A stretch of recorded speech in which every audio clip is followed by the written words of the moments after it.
Băi, bună seara! Vreau să vă povestesc ce am reușit să fac eu cu vacanța asta noastră. Pentru cei care nu mă cunoașteți, eu sunt Ionaș, fac stream pe Twitch și câteva tutoriale pe YouTube. De 2 zile suntem în vacanță în Egipt și odată cu plecarea noastră am reușit eu să fac o mare boacănă și vreau să vă povestesc prin ce am trecut noi până am ajuns aici la această locație unde ne petrecem noi vacanța. Marți dimineață trebuia să mergem la aeroport, ne-am trezit așa de vreme, liniștiți, cum că totul e în regulă.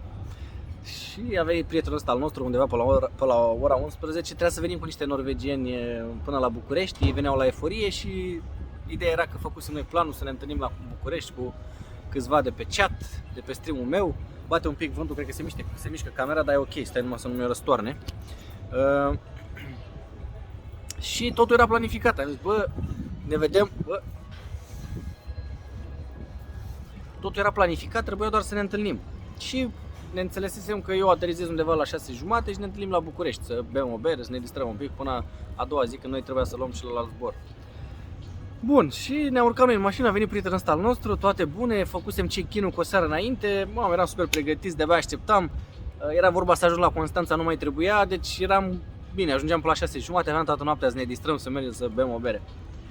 Și a venit ăsta, ne-a luat, mergea super încet, am plecat cu vreo 4 ore înainte de acasă, până la aeroport faci undeva la o oră și un sfert de... o oră și 15 minute și 20 maxim, dacă mergi normal. Omul ăsta a mers super încet, am făcut vreo 2 ore. Tot drumul eu cu Anușca, tot bombăneam, bă că merge încet, bă că nu mai ajungem, bă că de-aia ne-a chemat așa de vreme. În fine, într-un final am ajuns, ne-am dat jos, ne-am luat bagajele și am mers să ne facem check-in-ul. Ăștia în aeroportul unde venim noi din Norvegia, nu au check-in cu persoană. Adică este și check-in cu persoană, să-ți lași bagajul să-ți facă check-in-ul, dar au un dispozitiv automat unde scanează boarding cardul și îți preia bagajul dacă totul e în regulă și ai kilogramele în regulă, ți-l ia și ți-l trimite la cală. Eu m-am dus, dar nu-mi făcusem boarding cardul și n-a mers aparatul ăla din prima și mi-a zis o femeie de acolo care supraveghea să vadă că toată lumea se descurcă să-și facă check-in-ul. Băi, vezi că trebuie să te duci în stânga la un aparat, îți iei boarding cardul, după care vii, scanezi și leacă bagajul. Eu am înțeles, m-am dus acolo, am scos biletul și când l-am dat să-l scaneze, mi-a dat o eroare pe monitorul respectiv și mi-a zis, zice, biletul ăsta nu este pentru zborul acesta. Instantaneu am realizat că eu am greșit biletul, fraților. Deci mai erau 2 ore până pleca avionul și eu luasem bilet, în loc să le iau din Norvegia spre București, am luat din București spre Norvegia.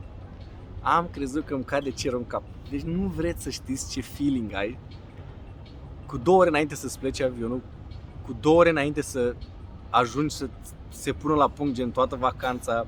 Imaginați-vă că de aici din Grecia zburăm la București, după care zburăm în Grecia la nunta lui sora, de-abia după aia mergem în Norvegia. Deci aveam totul planificat, inclusiv chestiile astea mărunte, gen mă duc în stânga, ne parcăm acolo, stăm o seară, tot la amănunt. Și mi-a căzut cerul în cap, băi. Deci nu puteam să înțeleg, nu neapărat că am avut panică, mă luase, cum să zic așa, o stare de aia, bă, cum e posibil? Pentru faptul că mie mi s-a mai întâmplat odată, am mai făcut toată greșeala asta și de atunci verific bilet, verific codurile bune să fie de pe pașaport sau buletin în funcție de ce folosesc pentru check-in, numele să scrie corect, absolut tot. Ba mai mult, aplicația mea pentru Wizz Air, că noi avem zborul direct cu Wizz Air, dacă sunt în Norvegia îmi trece automat aeroportul de unde plecăm către București. Dacă sunt în România îmi trece automat Bucureștiul către aeroportul din Norvegia. Eu trebuie doar să selectez câte persoane și data respectivă, când vreau să merg. Deci nu pot să explic cum am reușit să fac a doua oară greșeala asta cu chestia asta, frate, cu toată vacanța noastră. Bun, eu am început să alerg pe acolo de nebun, m-am dus, am întrebat pe alea, băi, hai să cumpăr alt bilet. Am intrat pe site, sold out tot, nu mai era zbor, fraților. Am crezut că nebunesc. Între timp Anușca a intrat și a căutat alte zboruri de la Oslo, din Oslo, de la Gardermoen, de la aeroportul principal, să zic. Și eu m-am dus pe acolo, am întrebat, bă, nu se putea. Deci eu încă trăiam cu impresia că mă uit la un boarding card greșit și că am dat la aparatului să-mi scaneze un boarding card greșit. Nu am putut să înțeleg psihic cum e posibil așa ceva a doua oară. Și Anușca a căutat, a găsit un zbor. Noi era cred că 12 ceasul după amiaza când am ajuns în aeroport. Între timp cât m-am zbătut eu pe acolo ca nebunul, s-a făcut vreo 12:20 și a găsit un zbor la 5:30 din Oslo cu escală la Paris și ajungeam la București undeva la 12 noaptea. Și am intrat repede să vedem dacă l-avem, adică dacă sunt locuri să putem să cumpărăm. Am intrat, am văzut că este, am cumpărat bilet de avion nou și acum hai să vedem cum ajungem. Ne-am dus afară, am găsit pe cineva care se ocupa cu chestia asta, să dirigeze turiștii în ce direcție vor să ia fiecare. Și am zis, domnule, avem avion de la Gardemund la 5:30 după amiază. Avem nevoie de un autobuz și tren. Ideea e că noi aveam planificat, băi, ajungem la București până să se întâmple chestia asta, ajungem la București, luăm trenul de la București, că au făcut ăștia gară, de la aeroport până la gara de nord, ca să-l plimbăm pe Luca. Și cu toată chestia asta am reușit să-l plimbăm pe Luca și cu autocarul, că ne doream să-l plimbăm cu autocarul și cu trenul, că ăsta de la turiști de acolo ne-a spus, uite, luați un autocar până în Tonsberg, e un oraș foarte aproape de aeroport, după care de acolo în 20 de minute aveți un tren care vă duce direct în Gardemund, direct în aeroport, este tren expres și vă lasă în aeroport și ajungeți cu vreo 2 ore înainte. Relaxare totală.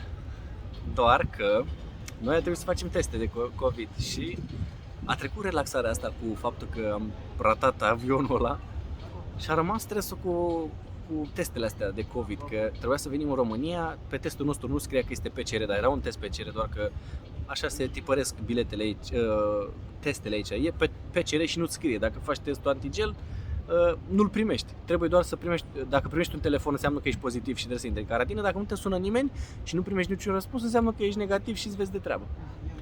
Astea la cele antigel, alea care le faci repede. Cele PCR trebuie să-ți scrie pe foaie. Pe astea nu scriu. Și pentru faptul că aveam emoția asta că nu scriu, am reușit, am ajuns la aeroport în Oslo, am predat bagajele, ne-am urcat în avion. Imediat le povestești că... Da.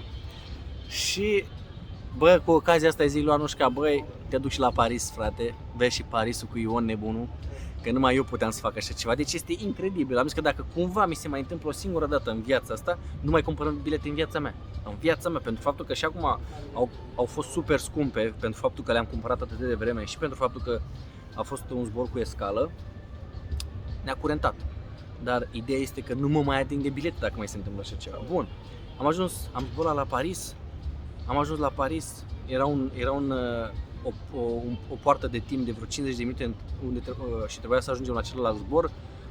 Nu știu dacă ați fost în Paris, un aeroport foarte, foarte mare și foarte spațios. Am alergat pe acolo ca nebuni, am transpirat ca să ajungem la poartă să ne zică că întârzie 30 de minute. A avut 30 de minute întârziere, mă aștepta Miruna și cu Sujmațul la aeroport, doar ei au putut să vină. Și săracii au stat, deci noi trebuia să ajungem la 12 și puțin, am ajuns la 1:30 în București. Au stat după noi, ne-au așteptat, ne-am întâlnit cu ei la aeroport, am stat, am povestit puțin, ne-au ajutat puțin cu bagajele acolo, că trăgeam de ele ca de niște câini morți. Imaginați-vă că eu cu seara înainte făcusem stream până pe la 1, am dormit eu până dimineața până pe la 8:30, dar eram zombie, Anușca nu dormise deloc, Luca era terminat, a reușit să adoarmă mititel în căruț. Și am stat după aia toată noaptea, că deja se făcuse 1:30, când a plecat Alexandru cu Miruna era deja 3 ceasul, noi la 4 trebuia să intrăm în check-in pentru următorul zbor care ne aduce aici în Egipt. Și nu ne-am grăbit să ne facem check-in-ul, că cine vine la 4 dimineața? Fraților, la 4:20 ne-am dus la poartă să ne facem check-in-ul, era coadă în terminalul nou în Otopeni până la intrare, deci veneau oamenii de afară, deci era coada de afară, stăteau ușile deschise, că era coada atât de mare încât pentru turiștii care mergeau în Hurghada, în Egipt. Și am reușit într-un final, ne-a băgat în față pentru faptul că Anușca e gravidă, ne-a băgat în față, ne-a făcut check-in-ul. Vreau să zic că m-am pus pe scaun în avion și am adormit instant. M-am trezit la aterizare aici în Hurghada, nu m-am mișcat deloc, cred că am sfărăvit ca un urs. Și deci a fost teroare. Într-un final am ajuns cu bine, aici este super locația, v-am arătat pe live, o să vă mai arăt acum câteva cadre. Deci, dragii mei, fiți atenți când cumpărați bilete, fiți atenți cum le cumpărați, pentru că nu... Deci este super nasol să treceți prin ce am trecut eu, ba mai mult, dacă nu stai prost cu banii sau ai nevoie de bani, te curentează grav situația și da, dacă se întâmplă să fie situații critice unde neapărat trebuie să ajungi, nu ai încotro. Și asta e situația, nu ai ce să faci. Deci am fost un mare căscat de 2 ori la rând, mare căscat. Ideea e că ne-a ajutat Dumnezeu și am revenit și am ajuns aici cu bine. Asta e peripeția mea și a noastră de familie pe care i-am pus să treacă și o să vă mai povestesc cu una cu trenul, când am luat trenul greșit. Tot eu, capul și creierul problemei și atunci. Și atunci, bine, de data asta n-am făcut gălăgie, că așa s-a întâmplat, adică n-am făcut ciocu mare, dar atunci cu trenul mă dădeam și zmeu, că eu știu, că eu fac, că eu direct. Și am dat-o de gar și atunci. Ideea e că, cred că dacă făcea oricine altcineva chestia asta, îi măscăream și făceau o panoramă de ei de nu se putea, că cum e posibil. Uite că acum mi-a venit mie rândul și poate faceți voi panoramă și măscăreală de mine. Bă, eu am venit la masă, cam asta a fost povestea. E rândul vostru să faceți panorama acum de mine și să mă măscriți așa cum vreți voi. O să vă arăt așa un cadru de sus de aici, de la restaurantul ăsta. Și o să ne revedem pe următorul live. Nu uitați să lăsați un like și un subscribe dacă vreți să mai vedeți prostii de-astea de ale mele, plus ce mai fac eu pe YouTube. Ideea e că like-ul ne ajută la promovarea contentului și împrăștie virusul ăsta nebun al lui Ion și petarda asta din mine pentru toată lumea, să mai vadă și alții doza noastră de... Aici e Luca și cu Anușca. Sunt tare năzdrăvani. Luca și-a pupat înghețata și mergem la petrecere, că acolo este o petrecere pentru copii. La acel ecran mare de acolo din afară. Așa că o să mergem să ne distrăm acolo un pic cu Luca. Eu vă mulțumesc dacă stați până la final. Sper să nu treceți și voi prin ofurile noastre și prin ce am trecut noi acum. Așa că ne vedem pe live data viitoare pe Twitch. Ionaș01 ca toți nebunii și cu toți nebunii. M-am pupat cu drag, Nelu.